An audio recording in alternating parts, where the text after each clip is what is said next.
Donc on va parler maintenant de l'huile et le gaz de schiste qui, je vous le dis, va être installé en France en 2017.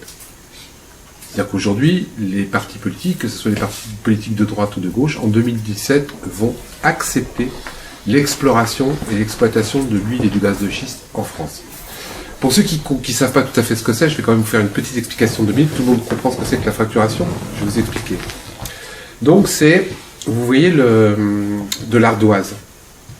L'ardoise, donc à 2000 ou 2500 mètres du sol, il y a de l'ardoise qui est compressée l'une contre l'autre depuis des millions d'années. Dans cette ardoise, il y a des nanoparticules de pétrole, d'huile. Sur l'île de France, par exemple, c'est de l'huile de schiste. L'huile de schiste, en fin de compte, c'est du pétrole qui est compressé dans cette ardoise. Et donc, ils ont découvert en énergie fossile qu'il fallait la chercher parce qu'ils en avaient besoin, que ça rapporte beaucoup d'argent. Donc, ils font comment? Aujourd'hui, pour prendre du pétrole conventionnel, je vais vous prendre une image, on a un ballon, dedans il y a du pétrole, vous mettez dedans une paille et vous aspirez. Ça, c'est la recherche, l'exploitation de pétrole conventionnel. L'exploitation de l'huile du gaz de schiste, c'est une éponge. Vous voyez une éponge? Vous mettez une paille dans l'éponge et vous aspirez. Vous comprenez que c'est déjà beaucoup plus difficile à faire. Donc comment ils font? Ils descendent une paille à 2 km, 2 km 5, et après, ils creusent aussi en vertical, comme vous avez vu dans le petit film. C'est-à-dire qu'ils font ça, et ils font ça, jusqu'à 14 km. 14 km. D'accord? Donc, réfléchissez bien que quand ça va être installé en France, vous allez être en train de vous brosser les dents dans votre salle de bain, vous allez croire que tout se passe bien, et non, le puits, il est à vos pieds. 14 km. Par fracturation, et on va y venir tout à l'heure, il faut que vous sachiez par exemple aussi qu'on ne peut pas faire autrement pour extraire de l'huile et du gaz de schiste que de faire de la fracturation, c'est-à-dire de faire exploser la roche. Donc 14 km, on est d'accord? Dedans, ils injectent jusqu'à 20 millions de litres d'eau par fracturation. Écoutez bien ces chiffres. 20 millions de litres d'eau. Dans ces 20 millions de litres d'eau, ils mettent de 600 à 900 produits chimiques. Plus du sable, le sable servant, quand ils ont fait exploser la roche, à éviter que les fractures se referment, ils mettent des petits grains de sable, ça ne se referme pas, les nanoparticules d'huile de schiste repartent et remontent. Donc 20 millions de litres d'eau, 600 à 900 produits chimiques. Dans ces produits chimiques, il y en a même un, et tout ce que je vous dis est vrai. Encore une fois, je ne parle que de factuel, c'est-à-dire que ce n'est pas mes chiffres à moi, c'est des chiffres et des noms qui ont été donnés et qu'on a volés aux entreprises elles-mêmes. Il y a même un produit chimique dont les embobeurs ne veulent pas se servir tellement c'est dangereux. Donc 20 millions de litres d'eau par fracturation, ils envoient de la pression à 600 bars. 600 bars, c'est un avion qui vous arrive en pleine tête. Donc cette eau est envoyée dedans, elle fait exploser la roche, le sable empêche les fractures de se refermer, et les nanoparticules de pétrole, de schiste donc, remontent. On ne récupère, et retenez bien ces chiffres, que de 30 à 70% de ce qu'on a injecté. Ça veut dire qu'il reste à l'intérieur entre 30 et 70% de l'eau, j'ai oublié de vous dire, définitivement polluée. Cette eau-là, elle est définitivement polluée. Donc ne croyez surtout pas qu'elle reste à l'intérieur. L'eau qui remonte chargée de nanoparticules d'huile de schiste, il la sépare et il récupère ces nanoparticules de schiste. Mais l'eau, ils ne peuvent pas la traiter. Donc en Amérique, par exemple, ils la mettent dans des bacs de rétention, où ils la réinjectent dans le sol, ou pire, parce que les Américains, c'est autre chose qu'en France, ils s'en servent comme eau d'épandage pour éviter que la poussière remonte sur les routes. Autant vous dire que tout est pollué. Autant vous dire qu'il y a eu, en septembre 2015, une grande inondation en Amérique. Il y a plus de 20 000 puits qui ont été inondés. L'eau, elle n'est pas restée. En Amérique, il faut que vous le sachiez, la plupart des nappes phréatiques qui sont à côté de la fracturation hydraulique sont définitivement polluées. On apporte de l'eau en bouteille aux habitants. Mais comme la loi américaine est ainsi faite, c'est des choses qu'on ne sait aujourd'hui que par Internet. Qu'on sait parce qu'on connaît les Américains, parce que la loi empêche d'en parler. En Amérique, il y a une loi de confidentialité qui dit que des enfants, ils ont même fait signer des enfants pour ne pas parler des dégâts de l'huile et du gaz de schiste. En Amérique, ils ont passé une loi pour dire qu'un médecin n'est pas obligé de vous dire que vous êtes malade à cause de la fracturation hydraulique. Juste pour qu'on situe bien les choses.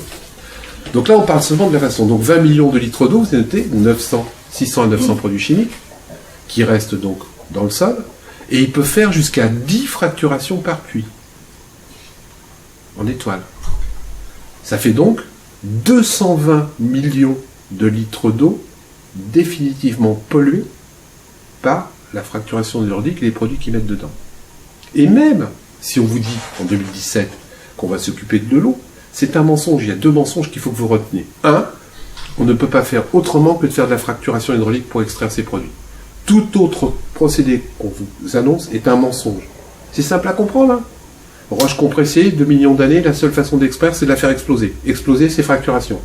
Que ça soit de la fracturation au propane, qu'ils ne pourront pas faire parce que c'est ce qu'ils sont en train de nous manipuler.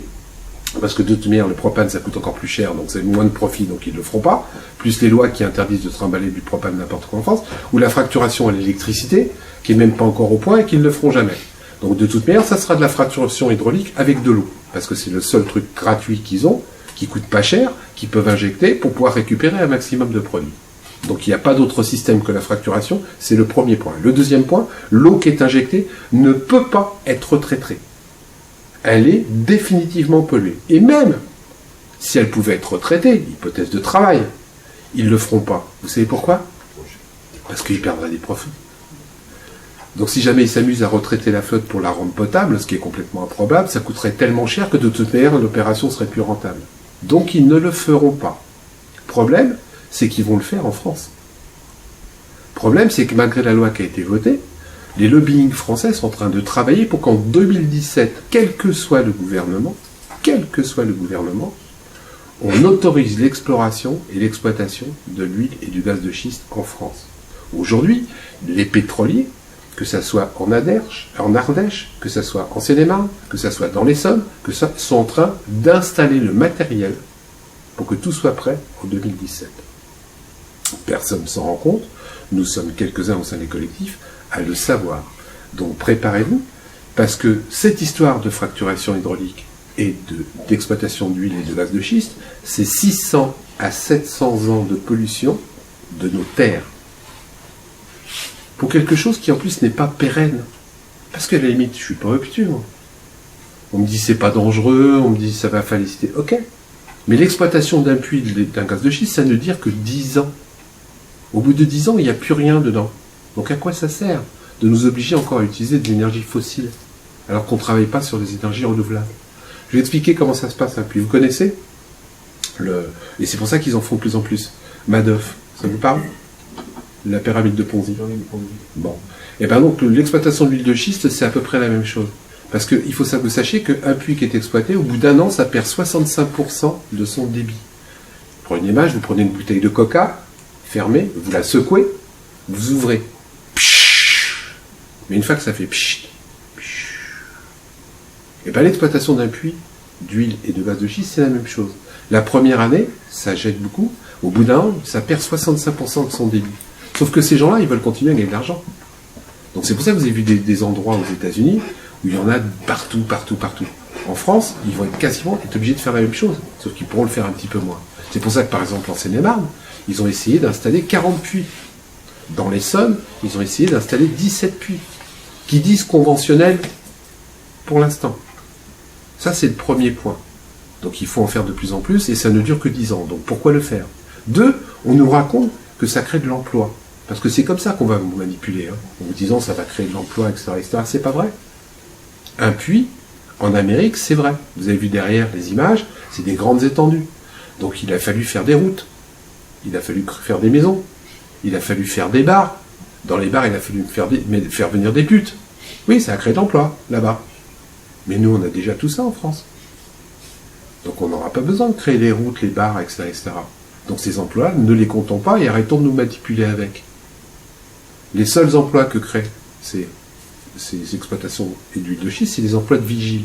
La preuve en est, c'est que les chiffres officiels qu'on vous donne, c'est qu'en Amérique, on a créé 600 000 emplois. Donc on va faire pareil en France. Ben ouais. Sauf que nous, on a fait le compte.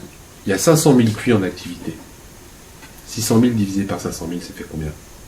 Ça fait 1,2 emplois par puits. Et c'est logique. Parce que les puits, une fois que vous avez creusé, etc., ça ne nécessite plus de personnel. Vous avez une vanne, vous avez un tuyau, vous avez 3 personnes qui bossent pour s'en occuper, et vous avez un vigile pour garder le puits. Donc, l'exploitation, l'exploration de l'huile et du gaz de schiste, ça ne crée pas d'emploi. Ne le croyez pas, et quand on va essayer de vous manipuler, ce n'est pas vrai. Donc, 500 à 600 ans de dégâts, pas d'emploi. Est-ce que ça va nous créer des richesses? Parce que c'est ce qu'on nous dit. On dit, si on exploite l'huile et le gaz de schiste, c'est comme ça qu'on va essayer de socialement vous le faire accepter, nous allons payer moins cher notre gaz, notre pétrole. Mais c'est pas vrai. Pour qu'on arrive à payer moins cher notre gaz et notre pétrole, il faudrait qu'on exploite 10 000 à 15 000 puits pour une année sur toute la France. Il n'y aura pas 10 000 ou 15 000 puits qu'on va pouvoir exploiter, parce qu'on les met où d'abord? Exploiter totalement, hein, pour la première année. Donc ça ne tient pas là haut. Les contrats qu'on a signés avec Gazprom, vous pensez vraiment que dans les contrats, il n'y a pas des clauses de dédit? Donc pour qu'on paye 1 euro, ou allez, 1,50 € par an moins cher notre exploitation de gaz et notre énergie, il faudrait qu'on ait quelque chose comme 200 000 puits à exploiter en France. 200 000 puits! Donc ça aussi, c'est un mensonge. Ça ne va pas créer de richesse, on ne va pas payer le gaz moins cher. Donc pollution définitive, pas d'emploi, pas de richesse. À quoi ça sert d'installer ça? À quoi ça sert? Ça va servir à quelques-uns, et on vous bien l'expliquer, qui vont se faire beaucoup de pognon pendant quelques années, qui après vont se barrer. Petit détail anodin, que je vous donne comme ça en prime. Ils nous disent que c'est pas dangereux. Mais alors, l'année dernière, à Bruxelles, les mêmes lobbying ont fait voter une directive pour supprimer l'étude d'impact sur l'exploitation des pétroles et l'huile et gaz de schiste. Vous savez ce que c'est qu'une étude d'impact? Donc une étude d'impact, je le résume pour les gens qui ne savent pas, c'est avant qu'une usine en France ne s'installe, on fait des contrôles sur l'eau, la terre, le sol, pour dire bah là il n'y a pas d'acide, là ça va bien, et là l'air est respirable. 3 ans après, une fois que l'usine est installée, on refait les mêmes contrôles et on constate que là, tiens, dans l'eau, il y a un peu d'acide chlorhydrique, que dans l'air, il y a un petit peu plus de choses. Et on se dit, bah attends, avant, il n'y avait pas, l'usine est arrivée, il y a. Donc excuse-moi mon bonhomme, c'est de ta faute. Eh ben non. Sur l'exploration, l'exploration de l'huile et du gaz de schiste, ils ont fait voter une directive à Bruxelles, manipulée, comme quoi il n'y aura pas sur cette exploitation d'études d'impact. 2 choses. La France s'est abstenue. Bizarre, je croyais qu'elle était contre. 2e chose, et moi je suis un type très pragmatique, si vous me dites que c'est pas dangereux, pourquoi vous avez fait voter cette directive? Puisque faisons des études d'impact, nous pourrons comparer. Pourquoi vous vous êtes donné beaucoup de mal, vous avez payé des lobbying, vous avez fait une exposition 15 jours avant pour manipuler les députés européens, pour faire voter cette directive comme quoi il n'y aura pas d'études d'impact en Europe sur l'exploitation de l'huile et gaz de schiste? Moi j'ai un problème. Donc on se rend compte directement que ces gens sont en train de nous mentir. Et faites très attention, parce que c'est dans pas longtemps. 2017, quel que soit le gouvernement qui va être mis en place, ils accepteront, sous des prétextes futiles de manipulation populaire, de mettre en route l'exploration ou l'exploitation. Et pourquoi on dit que nous, aussi, on est contre l'exploration? Il faut vraiment nous prendre pour des idiots. Hein. Moi, dans l'Essonne, par exemple, l'entreprise Vermillon, elle a mis plus de 40 à 90 millions d'euros pour dire, voilà, je mets cet argent-là pour faire de l'exploration. Gratuitement. Si ces gens-là mettent 40 à 90 millions pour soi-disant faire de l'exploration, c'est pas pour récupérer beaucoup plus. C'est pas pour nous dire, une fois qu'ils auront commencé l'exploration, qu'il y a une mine d'or sous nos pieds et qu'on peut pas la laisser là et qu'il faut absolument l'exploiter. Donc non, excusez-nous messieurs les gouvernants, que ce soit de droite ou de gauche, on ne veut pas d'exploration ou d'exploitation d'huile et gaz de schiste. Pour la simple raison, parce que je viens de vous le démontrer, on n'en a même pas besoin. Ça rapporte pas d'argent, ça rapporte pas d'emploi, ça ne rapporte pas de richesse aux gens qui sont sur place, ça va nous rapporter que des maladies, ça va nous rapporter de la pollution d'une terre définitive, et en plus, ça ne favorise pas le fait que les individus se dirigent vers l'énergie renouvelable. Puisque l'énergie fossile, par définition, c'est un marché captif. Le problème qu'on a par rapport à ça, et je comprends bien les dirigeants, c'est que si jamais ils nous mettaient un petit peu plus d'argent sur les énergies renouvelables, on deviendrait autonome. Donc on n'aurait plus besoin de payer, parce que notre électricité, nous pourrions la faire nous-mêmes. Donc on n'aurait pas besoin de casquer. Donc ces gens-là n'ont pas envie qu'on soit autonome. Donc ils veulent nous laisser dans l'énergie fossile. On dit simplement aujourd'hui parce qu'on est en capacité de savoir exactement ce qui se passe. On est en capacité de dire, parce qu'on par Internet, on reçoit des informations de partout. Moi, j'ai des gens en Amérique qui sont malades, comme vous l'a dit, il y a une explosion des cancers qu'on ne connaît même pas, à cause de la fracture. Et je ne vous parle pas non plus je vous ai parlé des dégâts, je ne vous parle pas des tremblements de terre. Parce que là aussi, on commence à avoir des études phénoménales qui prouvent par A plus B que certains tremblements de terre sont causés à cause de la fracturation hydraulique. Et c'est logique, encore une fois, malgré le fait que les gens essaient de toujours de nous mettre le doute dans la tête. Oh là, il y a un pays qui a fait un moratoire pour interdire l'huile et l'exploitation de l'huile de schiste. Vous voulez que je dise qui c'est? La Suisse. Et vous savez pourquoi? Parce que les patrons, ils habitent là-bas. Et eux, ils n'ont pas envie. Non, mais je blague, c'est pas pour ça. C'est parce que là-bas, en Suisse, ils sont un petit peu moins cons que nous. Ils ont fait une fracturation et se sont perçus qu'il y avait des tremblements de terre de 3,5 sur l'échelle de Richter. Ils se sont dit, oh là là, vous m'excusez, on arrête un petit peu, puis on voit ce que ça donne. Donc, ils ont arrêté pendant 6 mois de faire la fracturation. Les tremblements de terre et les secousses se sont arrêtés. Ils reprennent la fracturation au bout de 6 mois. Tremblement de terre, encore plus haut sur l'échelle de Richter. Ils ont eu la preuve manifeste que les fracturations et les tremblements de terre étaient à cause de la fracturation. Eux, ils ont arrêté. Aujourd'hui, il y a des endroits dans le monde entier où il y a des fracturations, et on en a les preuves. Tout ce que je vous dis est vérifiable. Où il y a 14 à 15 fois plus de tremblements de terre en 6 mois que ce qu'il y a eu pendant 10 ans. Et c'est bizarre. C'est les endroits où il y a la fracturation. Et puis cette histoire de flotte, je veux dire, aux États-Unis, sachez-le, je veux dire, c'est pas un mensonge. Il y a 90% des endroits où il y a la fracturation, il n'y a plus d'eau dans les nappes phréatiques. Parce que quand ils injectent leur flotte pour récupérer, etc., déjà elle reste dedans, mais c'est en dessous de la plupart des nappes phréatiques. En France, par exemple, les nappes phréatiques sont entre 1000 et 1500 mètres. Je sais, il y a des mecs qui vont me dire que je ne suis pas tout à fait juste dans les chiffres, mais j'essaie de vulgariser. Les fracturations se font entre 2000 et 2500 mètres. D'accord? Il reste 70% de flotte. Elle remonte dans les nappes phréatiques. Les tuyaux qui, amendés, vont l'expliquer, deviennent poreux. Deviennent poreux pourquoi? Parce que c'est du ciment, parce qu'il y a du temps, parce qu'il y a des fracturations, ça crée des tremblements de terre, il y a des fuites. Ces tuyaux traversent les nappes phréatiques. Les produits rentrent dans la nappe phréatique est morte. Aux États-Unis, au Canada, il y a des gens qui se font livrer des bouteilles d'eau toutes les semaines. Est-ce qu'on a envie en France que ces flottes-là, que notre flotte qui est importante, qui est notre survie à moyen terme, qui est la survie de nos enfants, soit, je le rappelle, définitivement polluée. C'est pas une pollution qu'on peut nettoyer, on passe un petit coup de serpillière et puis on n'en parle plus. Parce que c'est ça qu'on va essayer de vous dire aussi. Non, là, c'est pas un coup de serpillière. L'eau est définitivement polluée. C'est-à-dire que vos enfants, vos petits-enfants, vos arrière-petits-enfants ne pourront même pas en boire. Est-ce que c'est ça qu'on a envie d'enfants uniquement pour gagner un petit peu d'argent pour quelques-uns? Dernier petit point de détail. En France, la plupart des entreprises pétrogazières sont étrangères. Total, qui est donc un petit peu français, lui va déjà faire, écoutez bien, va déjà faire de la fracturation hydraulique à l'étranger.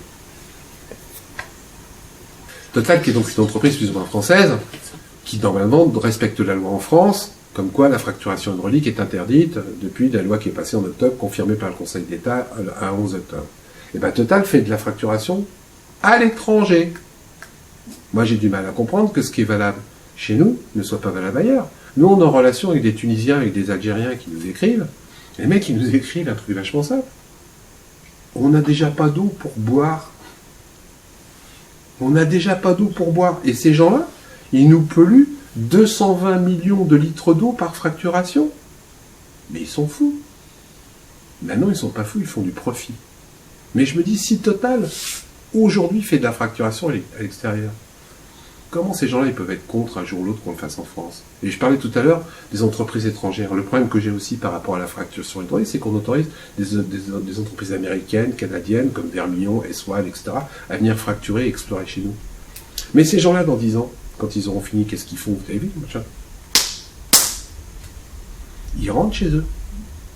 Quand on va découvrir que ça crée des cancers, des maladies, des leucémies, tout ce qu'on veut, des maladies innommables qu'on va même découvrir, quand on va faire les procès, non seulement il n'y a pas d'études d'impact, donc on va avoir du mal à prouver que c'est à cause d'eux, parce qu'on vous dit, mais non, c'est pas moi.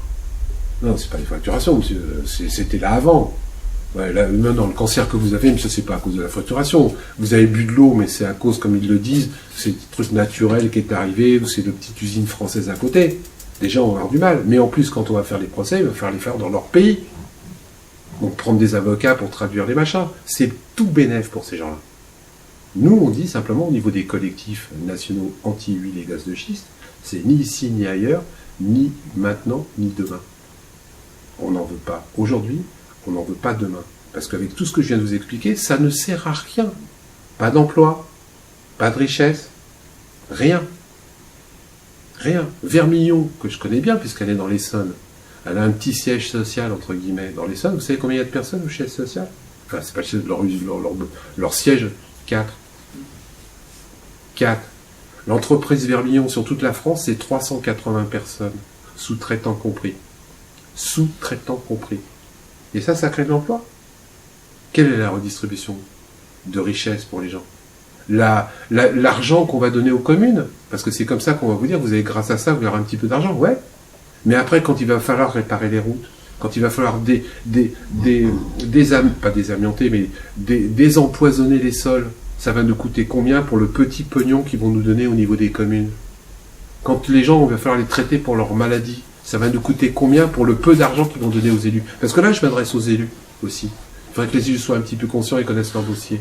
Il y a plein d'élus actuellement qui voient qu'une seule chose, on leur fait croire que ça va donner de l'emploi, leur disent oui. On leur fait croire que leur commune va être plus riche et leur en disent oui. Mais les élus, vous êtes responsables de la santé à long terme de vous administrer. Donc ne vous laissez pas berner par ce qu'on vous raconte sur l'huile gaz de schiste. Ça ne crée pas d'emploi, ça ne crée pas de richesse. Ça crée de la pollution pour 600 ans et des pleurs pour tout le reste de la population, c'est-à-dire nous.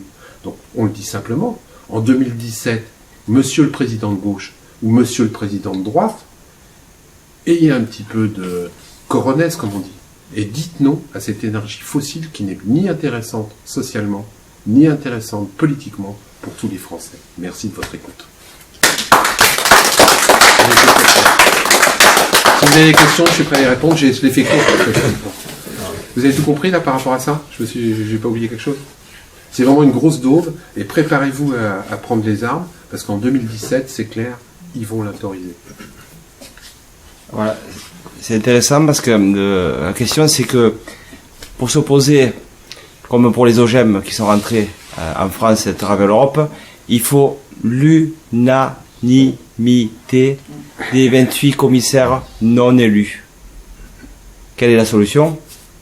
Je ne suis pas de solution par rapport à ça et je ne rentrerai pas dans le débat. Je dis simplement qu'on est en France et que déjà si les communes, et les maires et les habitants et le peuple, quand ils voient les camions se mettre devant, ils ne pourront pas le faire.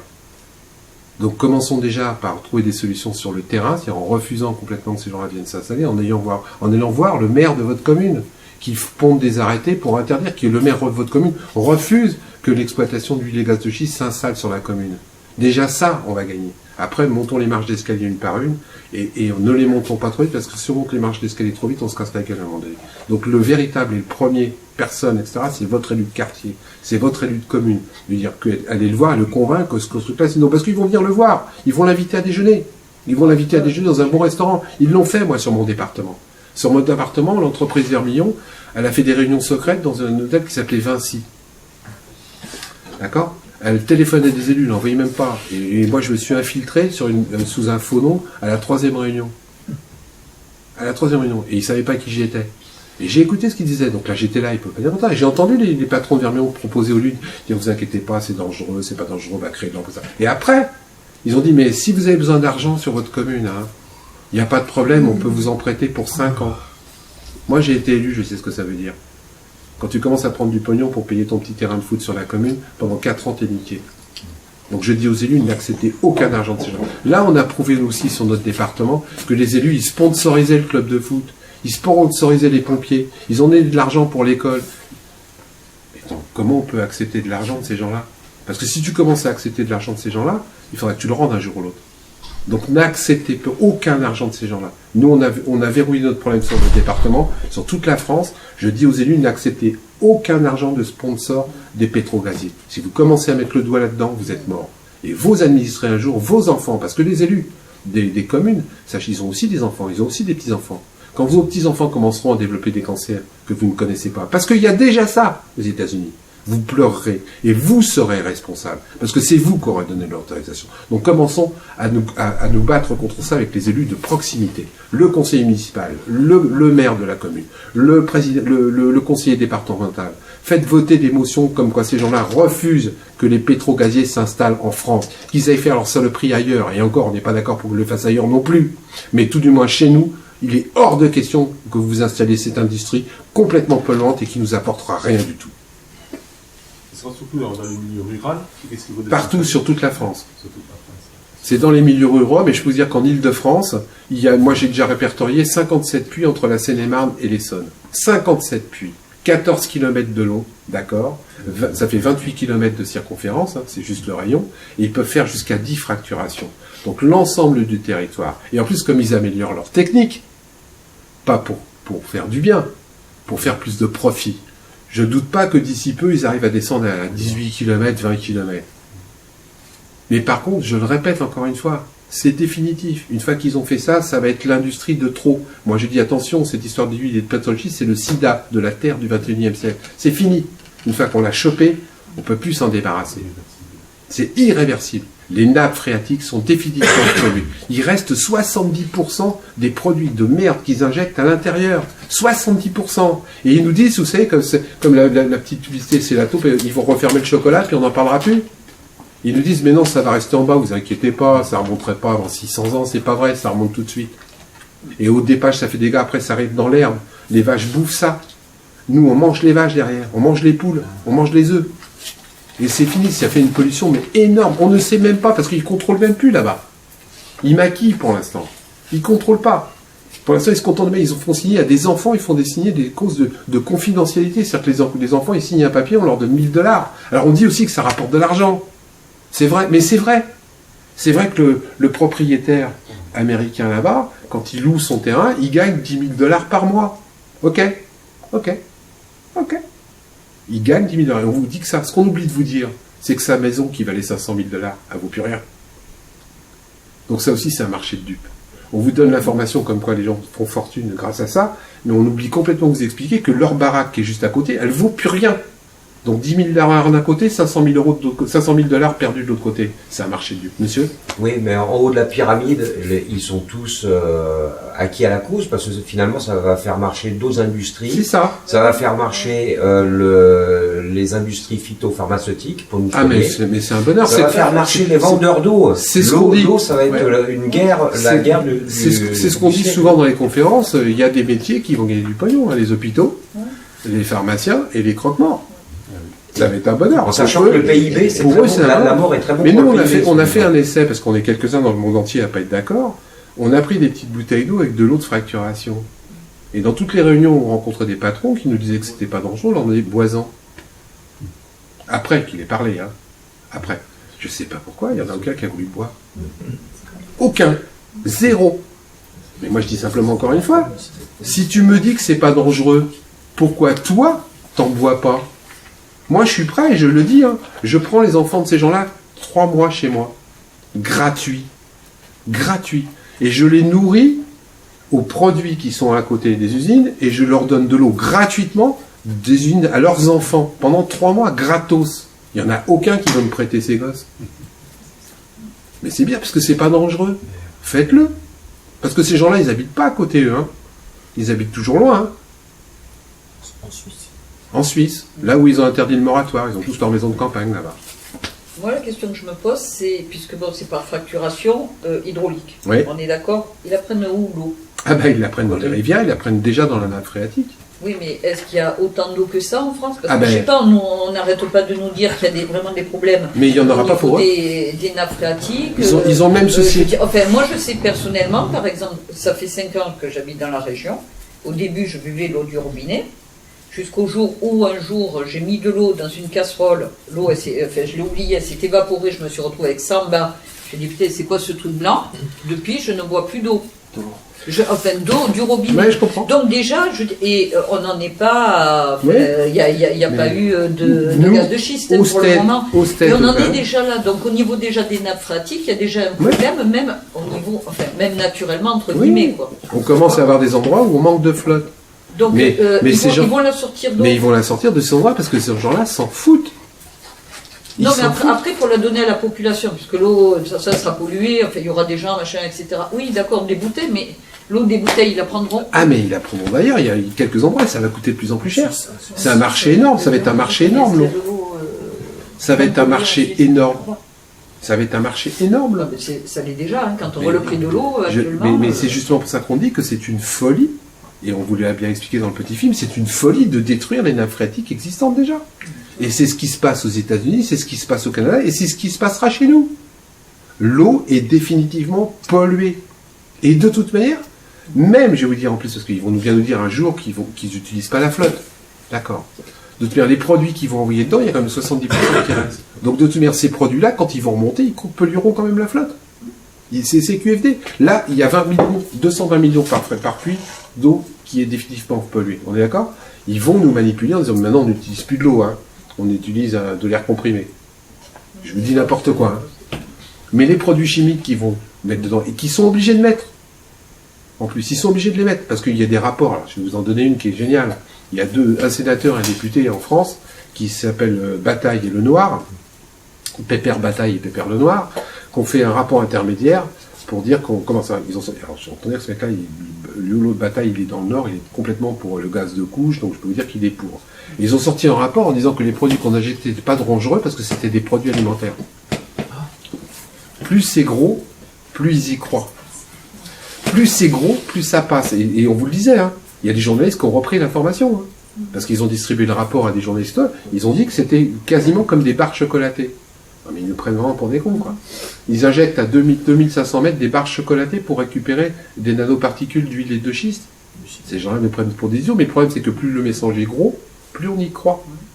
Plus on y croit. Et c'est là où je dis attention, et c'est pour ça qu'il faut que vous soyez informés. Parce qu'une fois que vous êtes informés, quand on va essayer de vous manipuler, vous serez à même de vous défendre. Quand vous direz, oh non, c'est pas dangereux. Dis donc, bonhomme, tu veux que je te donne la liste de tous les produits que vous injectez? Nous, on peut l'avoir, la liste, on l'a déjà. Et tu viens me dire que c'est pas dangereux?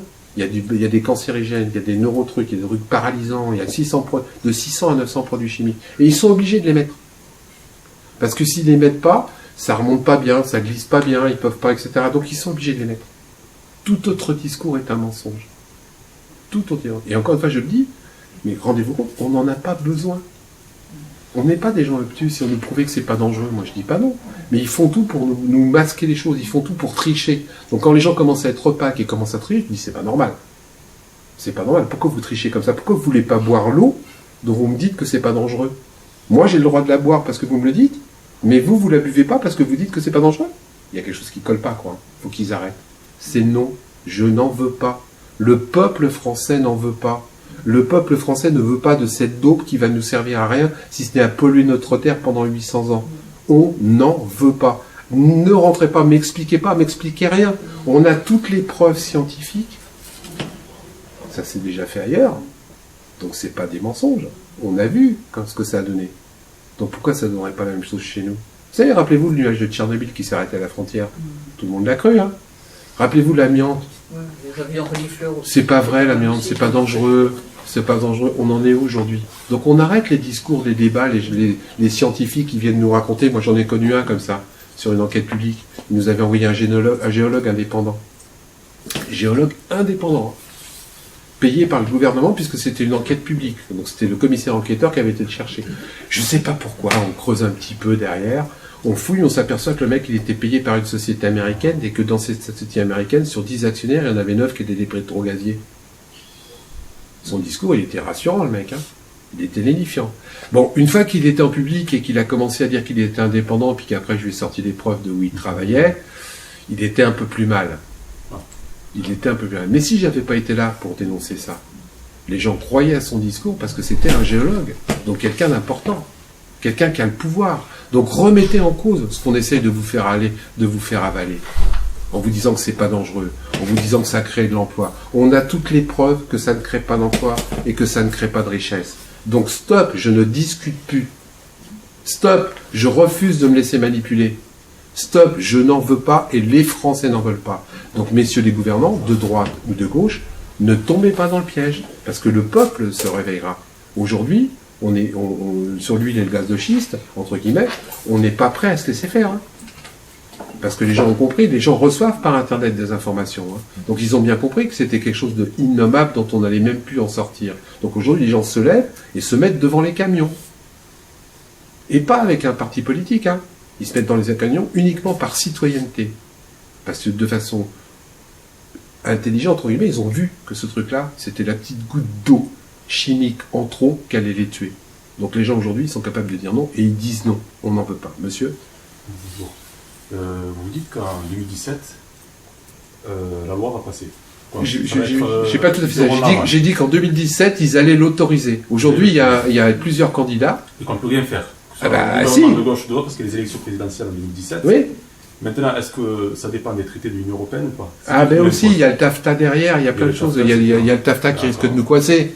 Mais ce qu'ils n'ont pas compris, c'est que la volonté populaire peut être plus forte que tous les traités. Parce que si on n'en veut pas, on n'en veut pas. Il faut aller jusqu'au bout. Et ben il faudra aller jusqu'au bout. Moi, ce que je dis, c'est qu'en 2017, il faudra que les gens se réveillent, sortent de chez eux et se mettent devant les camions. Parce qu'on n'aura pas d'autre solution. Parce que ces gens-là, soit par les élus corrompus, soit par des présidents qui vont dire oui, soit par le TAFTA, soit par l'autre, etc. Et ça, ils vont essayer de nous l'imposer. Et la seule réponse qu'on aura, c'est de sortir dehors et de se mettre devant les camions avec nos enfants. Et leur dire non, vous passerez pas. Parce qu'on n'aura pas d'autre solution. Et grâce à ça, ils ne le feront pas. Parce que quand vous avez la pression de 100 000 personnes qui sont dans un endroit et qui vous disent vous creuserez pas, ils pourront pas le faire. Mais c'est honnêtement quasiment la seule solution qui va nous rester en 2017. Parce qu'ils sont en train de nous entourer. Vous avez les noms de ceux qui se sont abstenus lors de rapport à l'autorisation de 2017 Au Bruxelles ? Oui. Oui, on a, c'est le gouvernement français. Voilà, les eurodéputés français. C'est les eurodéputés français et le gouvernement français qui se sont abstenus. Alors que si jamais ils ne s'étaient pas abstenus, cette directive ne passait pas. L'Allemagne aussi s'est abstenue. C'est bizarre, hein ? C'est bizarre. Alors que c'est des gens qui officiellement disent non, on n'en veut pas. Ça veut dire quoi ? C'est-à-dire que les lobbying sont quand même très puissants. Très très puissants. Ce sont des conglomérats privés. C'est pas le public, là. C'est à 100%, on est sur du privé. Ceux qui vont exploiter les... Ben, pour l'instant en France, c'est ça, puisque Total le fait à l'étranger. Total, il fait des facturations, mais ailleurs. Et Total, il y a un petit peu de Français dedans. Là, c'est des entreprises étrangères. Étrangères, qui quelque part vous font croire que ça... Et avec le TAFTA, dans le cadre du libre-échange, on va dire que moi j'ai le droit parce que je le fais chez moi. En gros, le TAFTA, je vous résume, hein. C'est-à-dire que moi je fabrique des bombes antipersonnelles. Toi, tu refuses que je fabrique des bombes antipersonnelles, t'as pas le droit de refuser. C'est ça le libre-échange. Non, moi je dis que chez moi, si je veux pas de bombes antipersonnelles, j'en veux pas. C'est tout. Mais le problème, c'est que comme ils auront plus des lois qui les arrangent, il va bien falloir qu'on se batte autrement. Et se battre autrement, on ne pourra le faire que par un soulèvement populaire. Et sur l'huile et le gaz de schiste, il va falloir que ça se fasse, quoi. Parce qu'une fois qu'ils ont creusé, une fois qu'ils ont injecté, c'est fini. Hein. On n'a que nos yeux pour pleurer. Donc c'est avant qu'ils le fassent. Et c'est ça que je dis moi aussi maintenant. Il faut qu'on arrête de prévenir après. C'est-à-dire qu'aujourd'hui en France, ce qu'on avait, c'est qu'on commençait à mettre un feu rouge ou un machin à un endroit quand il y avait eu 25 accidents. Moi je dis non maintenant. Non, le feu rouge on le met avant les accidents. Là aujourd'hui, on sait avant que vous fassiez les dégâts. On sait que ce truc-là, avant que vous commenciez à creuser le premier puits, on sait que c'est une merde innommable. On sait les dégâts que ça va faire sur la population. On sait la pollution que ça va donner parce qu'on en a les preuves. Donc vous ne le faites pas. On n'attend pas que ça soit trop tard. C'est maintenant qu'il faut faire. Et là, les pétroliers français, ils sont en train d'installer leurs puits sur la France. Mais on a plein d'endroits où ils sont en train de faire des réfections des puits conventionnels existants, etc. On a les chiffres, on reçoit ça de toute la France. Nous. Donc on sait ce que ça veut dire quand on arrive à faire le pulse. Parce que quand vous êtes sur votre petit coin, c'est mon petit coin, on pense que ils sont en train de faire des travaux de réaménagement. Mais quand vous vous rendez compte, quand vous avez toutes les informations qui sont en train de faire la même chose de façon concertée sur toute la France, ils sont en train de nous faire quoi les petits là ? Comme je vous disais tout à l'heure, quand le mec qui met 90 millions d'euros, pour 90 millions d'euros sur la table pour continuer à exister sur un truc soi-disant conventionnel, Alors que par exemple dans l'Essonne, les puits conventionnels, c'est peanuts. C'est peanuts, le mec qui récupère un baril de pétrole par mois, qui aujourd'hui est à $30. Donc c'est encore moins rentable. Sauf qu'ils savent pertinemment que le pétrole à $30, ça ne va pas durer. C'est simple à comprendre. Aujourd'hui, c'est une spéculation vers la baisse artificielle. Mais la consommation de pétrole en France, elle est comme ça, et la production de pétrole, elle est comme ça. Donc à un moment donné, les deux croix, ils vont se rencontrer, hein, et le pétrole va remonter. Donc quand le pétrole va remonter, l'huile et le gaz de schiste va redevenir intéressant. Et comme pendant ce temps-là, les grosses boîtes qui sont en train de se racheter, ils rachètent les petites, parce que c'est ce qui se passe aujourd'hui. Il y a plein de petites boîtes d'huile et de gaz de schiste qui sont en train de faire faillite, mais qui sont rachetées par les grosses, qui elles ont le temps d'attendre, parce qu'ils ont l'argent en caisse, etc., etc. Quand le pétrole va remonter, l'huile et le gaz de schiste va redevenir rentable. Et comme les grosses boîtes auront racheté les petites et qui se sont préparées, qu'ils auront acheté les élus, et que socialement parlant, ils auront manipulé les populations, tout sera prêt pour qu'ils puissent le faire en France. Et pourquoi ils le feraient en France? Je vais vous dire pourquoi.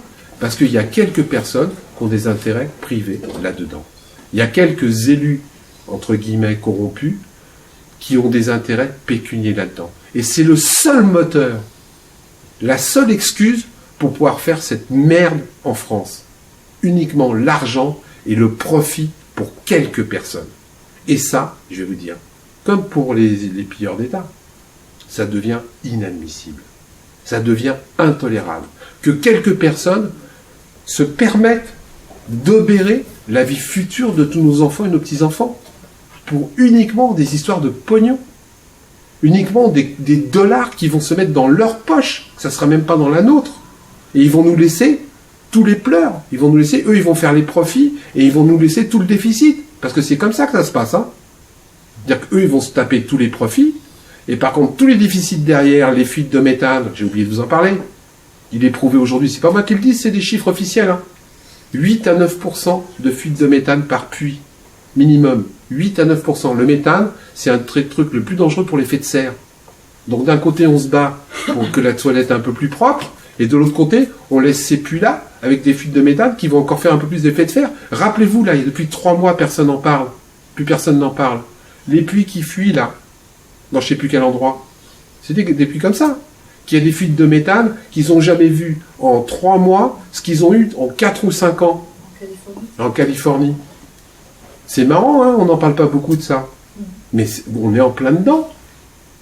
On est en plein dedans. Et ils ne savent même pas comment arrêter les choses après. Parce que c'est ça le pire. Ils ne savent même pas comment arrêter. Une fois qu'ils ont fait les dégâts, les mecs qui pleurent. Moi, j'ai eu dans mon département une fuite. Il y a un truc qui s'est brisé sur leur pétrogazier. Les mecs, ils l'ont su 72 heures après, parce qu'un mec passait par là. On ne sait même pas comment ça a été pollué. C'est un truc de fou. La police elle-même a été évacuée. Et on veut nous expliquer que c'est pas dangereux? Mais pour qui ils nous prennent, ces gens-là? Ça suffit, on n'est plus au Moyen-Âge. On n'est pas prêt de se laisser mener comme des bœufs. Aujourd'hui, on peut se battre, on peut savoir et on peut répondre. Ce que je demande tout simplement, c'est que ce soit le peuple qui réponde. Monsieur, est-ce que vous avez une explication sur le fait que le pétrole soit passé de 110, 120 dollars? C'est uniquement spéculatif via l'Arabie Saoudite et tant d'autres qui ont fait ça pour casser le système de Poutine et des Américains. Mais là, par contre, si je commence à vous parler de ça, j'en ai pour 2 heures et je ne suis pas forcément l'hyper spécialiste là-dessus. Par contre, ce que je peux vous assurer, c'est que c'est totalement artificiel. En gros, l'Arabie Saoudite, et même c'est à ce moment-là, a ouvert les vannes pour faire baisser le prix du pétrole. Parce que justement, le gaz de schiste commençait à faire concurrence à l'Arabie Saoudite par son exploitation massive aux États-Unis. Est-ce que je suis clair jusque-là?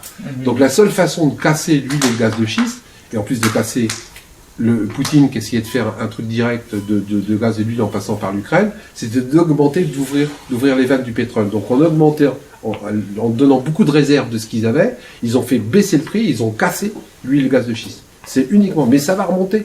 C'est obligé. La preuve, c'est qu'en ce moment, en Arabie Saoudite, ils commencent à en payer les prix, puisqu'ils ont moins de cash flow. Est-ce que je suis clair jusque-là? Donc, à un moment donné ou à un autre, je peux vous assurer que ça va remonter très vite. Et à partir du moment où ça va remonter, l'huile et le gaz de schiste va redevenir rentable. Le seuil, c'est 50 $ le pétrole, et à partir de 50 $, l'huile et le gaz de schiste devient intéressant. Et là, je peux vous assurer que ça va devenir là. Mais même les Américains se sont baisés la gueule, parce qu'à une époque, le seuil de rentabilité de l'huile et le gaz de schiste, c'était 8 $ pour l'huile et le gaz de schiste. Mais comme les Américains sont des cons de ce côté-là, et qu'ils ont fait une production à profusion au lieu de travailler la demande, du coup, ils ont abaissé eux-mêmes le coût de l'huile et gaz de schiste à 2 $. Et là, ça devenait déjà plus rentable pour eux, parce qu'il y en avait trop. Il y en avait trop. Donc c'est eux-mêmes aussi qui se sont cassés la tête. Vous rajoutez ça à l'Arabie Saoudite, et ils sont effondrés. Mais, je le dis, en ce moment, on vous sort, l'huile de schiste est en train de se casser la gueule. Non, non. Les petites boîtes sont en train de se casser la gueule. Les grosses boîtes les rachètent. Autre chose que j'ai complètement oublié de vous dire par rapport aux États-Unis, c'est que les États-Unis ont une particularité, c'est que dans leur plan comptable, ils peuvent incorporer le N+1 dans leurs prévisions actuelles. C'est-à-dire qu'ils font des prévisions en disant « je vais gagner tant d'argent dans 2 ans », et ils peuvent incorporer ça directement dans leur plan comptable. Et c'est pour ça qu'à un moment donné, il y a une spéculation sur l'huile et gaz de schiste. Parce que le mec, il disait, comme ça s'est fait en Pologne, dans les réserves polonaises, il y a 25 millions de réserves de kilos, de machin, etc. J'ai pas le chiffre exact, pour pouvoir récupérer de l'huile et gaz de schiste. Et ils incorporent ça dans leur bilan. Donc ils vont vendre leur boîte encore plus cher. Le mec d'après, qui a encore revendu, il le revend encore plus cher. Et le dernier, en bout qui s'aperçoit que les chiffres ont été gonflés, lui, il a dans l'os. Et c'est pour ça qu'en Pologne, en ce moment, ils sont en train de fermer des puits. Parce que les mecs, ils ont vendu l'ours, la peau de l'ours, le bébé et les enfants du bébé avant d'avoir vu l'ours. C'est-à-dire que tous ces produits de vente et de revente, ça a été fait avant de creuser le premier puits. Et quand le dernier mec qui a racheté, il a creusé le premier puits, il s'est aperçu qu'en fin de compte, ce qu'ils avaient annoncé comme chiffre, c'était 10 fois moins.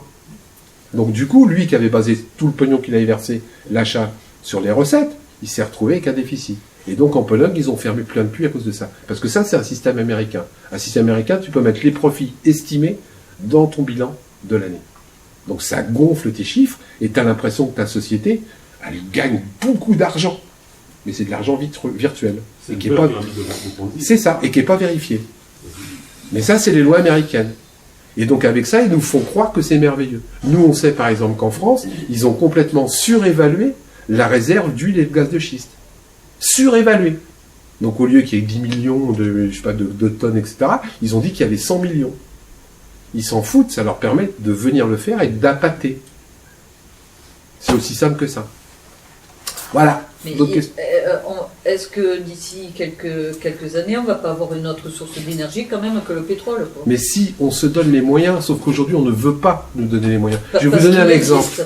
Mais allez-y, je vais vous donner un exemple. Arnaud de Montebourg, il est ce qu'il est. Ce mec-là, sous prétexte de dumping des Chinois sur les plaques photovoltaïques, a augmenté de 12% le prix des plaques photovoltaïques. Je l'ai vu, j'ai dit, mais attends, Arnaud, t'es gentil, mon madame. Tu me parles de dumping avec les Chinois. Ok.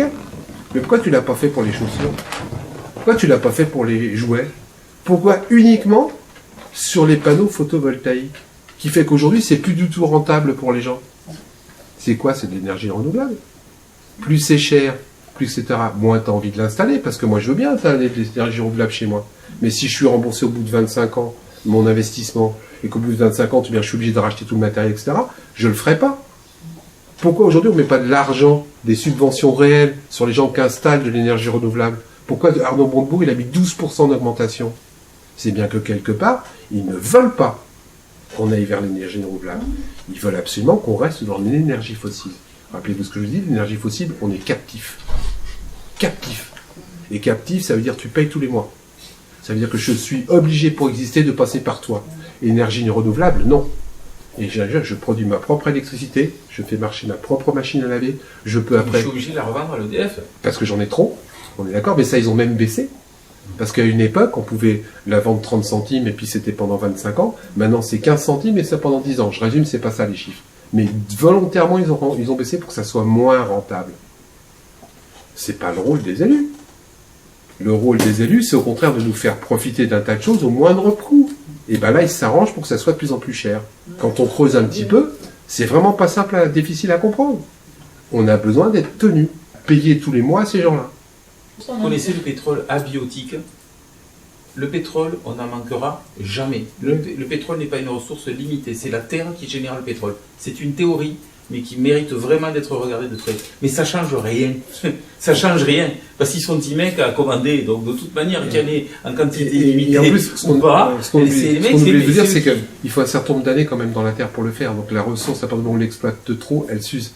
Il y a plein de choses comme ça qui deviennent complètement folles. Elles s'usent. Donc ils vous disent que c'est limité. Et c'est vrai que dans la théorie, c'est limité. Il y aura toujours des diamants qui vont être fabriqués.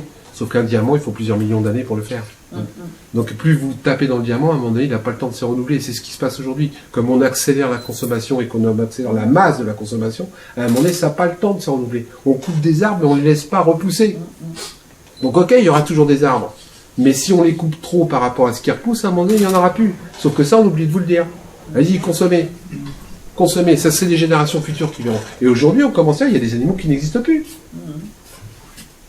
Ça a l'air de rien, mais quand je parle aussi des abeilles, à force de bousiller les abeilles, c'est toute la chaîne qu'on va bousiller derrière. Mais comme ça rapporte tellement d'argent. Vous vous rendez compte que Monsanto est en train de mettre en place des semences qui ne sont pas renouvelables. Qui ne sont pas renouvelables. C'est pourquoi ce genre de choses, encore une fois, je reviens toujours à la même chose, c'est pour nous tenir. Parce que moi, je vais t'acheter des graines et je suis obligé de te les acheter l'année d'après. Parce que celles que je plante, ils sont plus renouvelables. Mais on oublie de vous dire que tout ce qu'il y a dedans, c'est de la daube. Mais c'est quand même une folie. Une graine, pour moi, on doit pouvoir se servir, une fois que la plante a poussé, on replante des graines. Et ben non, ils inversent ça. Donc ok, on nous dit qu'on pourra toujours en avoir, mais on fait tout pour qu'on n'en ait plus. À un moment donné, ça ne peut pas marcher. Sauf que ces gens-là ne s'en rendent pas compte. Ils ne se rendent pas compte qu'ils vont vers un système qui, à court terme, risque de faire tout exploser. Tout exploser. Et le jour où il n'y aura plus, mais leur richesse, elle est finie. Elle est finie. Ils s'en rendent même pas compte. Au lieu d'avoir l'intelligence de nous laisser, entre guillemets, l'intelligence de nous laisser continuer à consommer. Ils font tout pour qu'on n'ait plus les moyens de consommer. Donc à un moment donné, ils sont en train eux-mêmes de se tirer une balle dans la tête. Ils n'ont pas l'intelligence de leur richesse. On s'est calmé au niveau de la consommation. Hein. Oui, du fait de la crise. Heureusement. Mais ils inventent d'autres c'est quand systèmes. même été un niveau de surconsommation. Hein, mais on invente d'autres systèmes. Les gens prennent de plus en plus conscience. Mais ils freinent des cas de fer pour qu'on ne puisse pas le faire. Il y a plein de trucs qu'on pourrait faire aujourd'hui qui nous permettent de consommer moins. Je ne dis pas d'être dans la décroissance. On n'est pas dans un monde où il faut maintenant s'éclairer à la bougie, marcher tous en Santiago et faire 15 km à pied. Mais ils font tout pour que quelque part, on continue à consommer uniquement sous un seul prétexte, faire du profit le plus vite possible et un maximum. Parce que ça ne les intéresse pas, on pourrait consommer autrement, mais à ce moment-là, on consommerait sur longtemps, tout doucement. Mais eux, c'est pas ça qu'ils veulent. Ils veulent qu'on consomme vite et le plus possible. Et le plus possible. Parce que le système est en train de s'envoyer. Et de toute manière, il va à l'échec, le système. Avant, pour construire une voiture, il fallait 25 personnes. Et une voiture, ça durait 25 ans, 30 ans. 25 personnes. Mais pour aller plus vite, on a mis des machines. Donc il y a moins de gens qui fabriquent des voitures. Maintenant, pour faire une voiture, il faut 3 ou 4 personnes. Mais il faut que tu la rachètes, la voiture, au bout de 5 ans. Parce que si tu la rachètes pas, tu casses le système. Sauf qu'ils ne se rendent pas compte. À force de faire ça, il y a moins en moins de gens qui peuvent s'acheter des voitures. Donc le système, il va se casser la gueule à un moment donné. Le jour où tu achètes aujourd'hui un frigidaire, tous les 3 ans, il faut que tu le changes. On a découvert même que sur certains appareils, ils mettaient des pastilles pour que l'appareil tombe en panne. C'est sur l'essence programmée. Tombe en panne. Parce que si jamais tu rachètes pas, le système lui-même est fou. À un moment donné, il va en sentir parce qu'ils sont obligés de raccourcir les temps à chaque fois. Donc avant, une voiture, ça durait 10 ans. Maintenant, c'est 5 ans. Au bout de 3 ans, il faut que tu rachètes ta bagnole. Et en plus, on te culpabilise. Si tu la rachètes pas, tu es un mauvais citoyen. Tu participes pas à l'effort de la nation. Tu participes pas à l'effort qui fait que quelque part, tu dois consommer pour que la nation aille bien. On nous culpabilise. Le mec qui garde un ficot tout longtemps, il passe pour une daube. Il passe pour un fou. Le type qui rachète pas son iPhone au bout de 6 mois, il passe pour un malade. De quoi? Tu as l'iPhone d'il y a 6 mois? Mais quelle honte! Mais t'as pas encore acheté le nouveau truc? Mais quelle honte! Et puis ils ont des stratégies commerciales qui fait que de toute façon... et on plonge! On change parce que justement, ben tiens, c'est pas cher, parce qu'on a des facilités de paiement, parce que ci, parce que là... Et en plus, ce n'est pas vrai que c'est pas cher.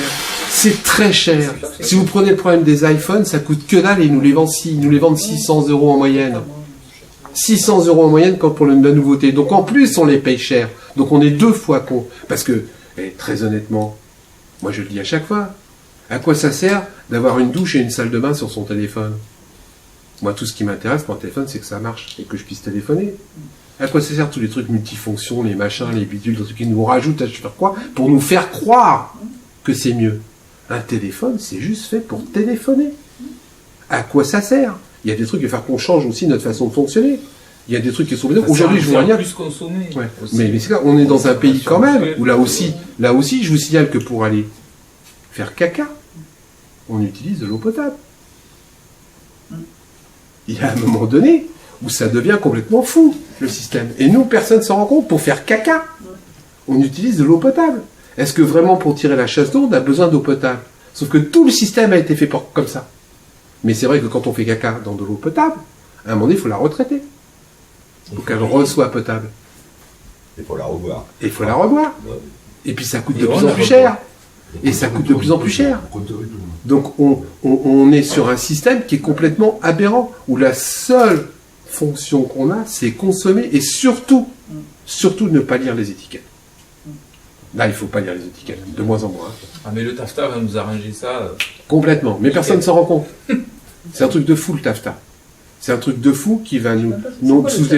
Alors le TAFTA, c'est un truc de libre-échange. C'est-à-dire qu'on n'a pas le droit de t'interdire de faire quelque chose d'une entreprise. Je le disais tout à l'heure, c'est un traité transatlantique qui vient uniquement des Américains, etc., qui va nous obliger, nous, à consommer ce qu'on ne veut pas, sous le prétexte de la libre concurrence. Et le pire, c'est que si jamais on n'est pas d'accord, c'est pas les tribunaux du pays qui sont compétents. C'est un tribunal arbitral. C'est-à-dire qu'il désigne 3 personnes. Vous vous souvenez de l'affaire Tapie? Des potes, on les nomme juges. On nomme 3 personnes. Ils vont nommer 3 personnes qui, eux, vont juger si on a le droit ou non de refuser qu'on nous installe des OGM en France.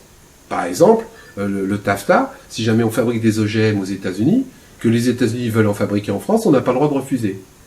La libre concurrence. Le gouvernement n'a pas le droit de refuser ça. Le gouvernement, hein. Et les lois du pays ne sont plus référence. C'est un truc de fou. Sauf que ce qu'on oublie de vous dire, c'est qu'en même temps, Bruxelles va nous interdire de faire autre chose que du camembert pasteurisé. Oui. Donc de toute manière, le camembert qu'on pourra aux États-Unis, avec Bruxelles, on ne pourra pas vendre notre camembert de pays, on pourra vendre que du camembert de sous-catégorie de merde. Les États-Unis, grâce au TAFTA, vont pouvoir nous imposer des poulets plongés dans le chlore. C'est le cas. Parce que eux, là-bas, pour soi-disant machiner, ils plongent les poulets dans le chlore. Et bien en France, ils vont pouvoir nous les imposer. Si on refuse, tribunal arbitral. 10 milliards. C'est ça le TAFTA. Et en général, il y a des pays qui ont déjà essayé de se battre, ils ont perdu. Ils ont perdu. Et ça, c'est un truc de fou. Et la seule façon qu'on aura de réponse, je vous la donne, la réponse. Elle va être vachement simple. Mais il faut encore que les gens aient l'intelligence de le faire. C'est-à-dire que, ok, libre-échange, j'achète pas ton produit, madame. En Amérique, les lobbying de consommateurs, ils sont hyper puissants. Et quand il y a un mec qui commence à déconner, les mecs disent non, moi j'achète plus de sucre, j'achète plus de café, ils l'ont fait 1 fois, 2 fois. Je peux vous assurer qu'au bout de 8 jours, les entreprises changeaient leur fusil d'épaule. Et que si nous, en tant que peuple, on répond en masse, ben on dit non, j'achète pas. T'as vu, t'as voulu m'imposer ton truc, ton poulet au chlore. Ben tu vois, tu le laisses dans le rayon. Au bout de 8 jours, quand leurs poulets vont être périmés, que la date va être passée, ils seront obligés à revenir à d'autres choses. Faisons-le, quand ils vont essayer de nous l'imposer, faisons-le. Mais la seule façon, c'est que tous les gens en parlent autour de vous. Aujourd'hui, la communication, la transparence, c'est la meilleure façon de faire reculer tous ces abus. Si on reste chacun dans notre coin et qu'on n'en parle pas autour de nous, c'est sûr qu'ils auront gagné. Mais si on reste unis entre eux et qu'on fait des actions de masse, pas politiques, des actions citoyennes de masse, comme nous on a fait sur notre département pour l'huile de schiste. C'est pas un parti politique, le collectif anti-huile et gaz de schiste sur l'Essonne. C'est des citoyens. Et en 1 demi-heure, on est capable de réunir 900 personnes. Je peux t'assurer que le préfet, il y réfléchit à 2 fois maintenant. Et que Vermillon, ils ont reculé. Et que leurs 17 puits, ils les installeront pas comme ça. Mais parce que les gens se sont levés, ils sont venus, et ils sont sortis dehors, et ayant été. Et sans leader spécifique. Juste un mouvement de cohésion sociale et de prise de conscience collective. Et là, on y est aujourd'hui. Je n'arrive pas à comprendre que les gens, une fois qu'ils vont être informés, parce que on s'informe, comme les collectifs sur l'huile et le gaz de schiste, ce sont des choses qui se répandent bien, comme nous l'avons dit. Le type maintenant qui te dit, qui vient en réunion et qui te dit ouais c'est bien, etc., il faut vraiment qu'il argumente, quoi, parce que tu vois, on en a de temps en temps dans les conférences qui viennent, qui dit oui mais ça crée de l'emploi. 2 minutes après, le mec il s'écrase et il se casse, hein. Parce qu'on a toutes les preuves que c'est pas vrai. Donc à un moment donné, il faudra leur dire, non, on sait que c'est pas vrai, on est devant les camions, vous creuserez pas. Vous creuserez pas parce que ce truc-là, on n'en veut pas. On n'est pas contre le progrès. Hein. Encore une fois, je le répète, hein, on va essayer de faire passer les gens pour des moi, je suis pas payé par les Russes. Hein. Je le dis, hein, parce que voilà, je suis pas payé par les Russes. Tranquillos pépère, je suis bénévole dans cette affaire-là. Je dis simplement que j'ai pas envie que mes enfants ils bouffent de la merde pendant 500 ans parce que la terre et l'eau sera définitivement polluée. C'est pas moi qui le dis, c'est eux qui le disent. C'est eux qui le disent parce que dans les pays où ils ont déjà fait ça, c'est ça maintenant. Pourquoi chez moi ça serait pas pareil? Qu'est-ce que tu viens m'expliquer que chez moi ça va être différent?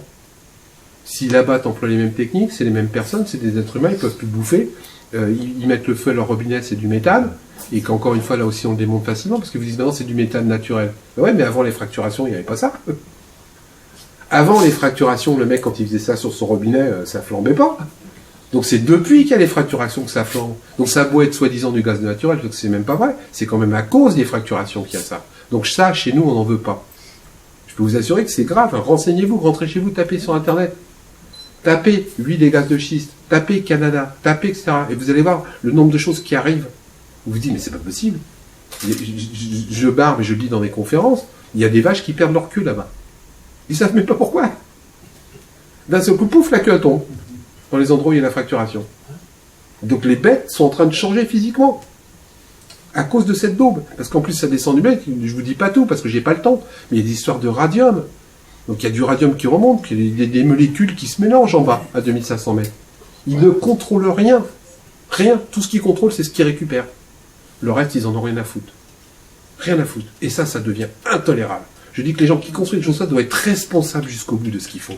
Quand tu creuses le sol et que tu fais des profits, tu dois être responsable 15 ans après de ce que tu as fait. Et à partir du moment où on commence à penser ça, on risque d'avoir, entre guillemets, des productions qui sont un petit peu plus éthiques que ce qu'ils sont aujourd'hui. C'est inadmissible que tu balances les produits dans la terre et qu'après tu te casses et tu t'en occupes plus. C'est inadmissible. Là, il devrait y avoir des lois. Tu mets de la merde dans la terre, tu t'en occupes, tu la ramasses toi-même. Je suis désolé, mais on le fait bien pour notre toutou. Hein. Mais vous savez qu'il y a ce que tu appelles de la manipulation populaire en France. Moi, j'ai sorti un sondage, l'autre fois on l'a démonté, qui est sorti dans le Parisien libéré. En gros titre, 57% des Français sont prêts à accepter l'huile et le gaz de schiste. 57% des Français. C'était en gros comme ça, hein, il y a 2 ans. Je creuse sur le sondage et je demande à recevoir tout le sondage. Déjà, première chose, c'est de 57% de 27% des gens qui avaient compris la question. Déjà, ça, c'est souvent déjà. Deux, la question était tournée de telle façon que de toute manière, tu répondais ça. 3, c'était un sondage commandé par les pétro-gaziers. C'est un truc de fou. Mais ça marque un tout petit. Donc c'est vrai que quand les gens ils voient ça avait dit 57%, j'ai peut-être changé d'avis, quoi. Mais 57% de 27% avec une question dirigée payée par les pétro-gaziers. Faut juste faire gaffe. Ça s'appelle de la pub. Et il appartient à qui ce magazine de Parisien libéré? Je sais plus, machin, mais le mec, c'est le journaliste qui a pas fait son boulot. C'est juste le journaliste qui a fait son boulot, parce que ça va tellement vite que les mecs, ils ont même pas besoin de temps, et puis quand on leur donne une information officielle, eh ben, ils l'apprennent. Comme quand moi, je me suis infiltré, là aussi, dans le 3e sous-sol de l'Assemblée nationale, quand Pépère Lenoir et Pépère Bataille ont donné le rapport avec le chocolat, etc., etc., ben, il n'y a que les journalistes qui l'ont eu dans la main, etc., etc. Le mec, il est reparti, c'était un député, un sénateur. Il y a quelques journalistes qui ont pris ça pour argent comptant. Parce que c'était un rapport officiel. C'est un rapport intermédiaire officiel. Et qu'en plus, avant, je vais vous dire, ils avaient fait... vous sachez tout, dans ce rapport-là, vachement bien fait. Hein. Ils ont fait ce qu'on appelle les auditions. Donc, ils avaient reçu 75 entités. 75 entités pour rétablir leur rapport. Une fois que j'ai eu le rapport en main, je l'ai volé, hein, moi je suis parti avec, j'ai regardé. Sur les 75 entités qu'ils avaient interviewées, il y avait 73 pro-gaz de schiste. Il n'y avait que 2 associations anti-gaz de schiste. Donc il est évident que le rapport, il était orienté. J'ai continué à creuser, il y a une nana de France Inter, ils ont été voir en Amérique comment ça se passait, etc., etc. Et puis après, il y a une journaliste qui a publié un article de France Inter, avec super photos, pas de traces de ça, avec le beau mec, avec le casque qui brillait et tout. Je dis, oh, c'est bizarre ce truc-là. Ah ouais, je creuse. La nana de France Inter, elle a eu son voyage payé par le gouvernement. Ses frais d'hôtel et tout étaient payés par les pétro-gaziers qui étaient là-bas. Il est évident que quand elle est rentrée, la nana elle a fait un article super sympa. Déontologiquement, c'était une grosse daube. Non. Mais le problème, c'est que quand c'est le pouvoir qui te dit quelque chose, tu as tendance à le croire. Et c'est là où il faut faire gaffe. Parce que quand tu sais que le pouvoir est manipulé, faut que tu fasses attention. Je vais vous donner juste un dernier petit détail. Evelyne Bateau, qui s'est fait virer en 48 heures, elle a déclaré qu'à un moment donné, il y a un mec, 1 mois et demi avant, en Amérique, au cours d'un dîner, il a déclaré que j'allais être viré. Bah ouais. Oui, non, c'est vrai ce que je suis en train de te dire. Hein. Tout est vérifiable. Ce mec-là, qui était donc un mec qui faisait les tuyaux pour les pétrogaziers, etc., donc un mec qui est partie prenante dans l'huile gaz de schiste, c'était le mari de la directrice de cabinet de François Hollande.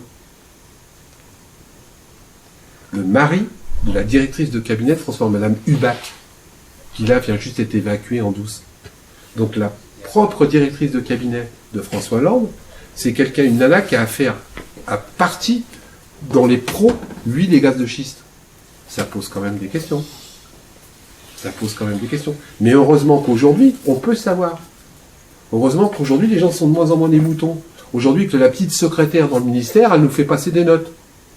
Que par un certain nombre de gens, on a réussi à avoir des informations sur le code minier. Ce qu'ils allaient mettre dedans. Parce que je vous en donne une autre petite, là, en scoop.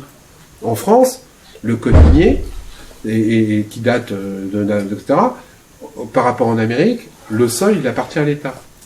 Le sous-sol.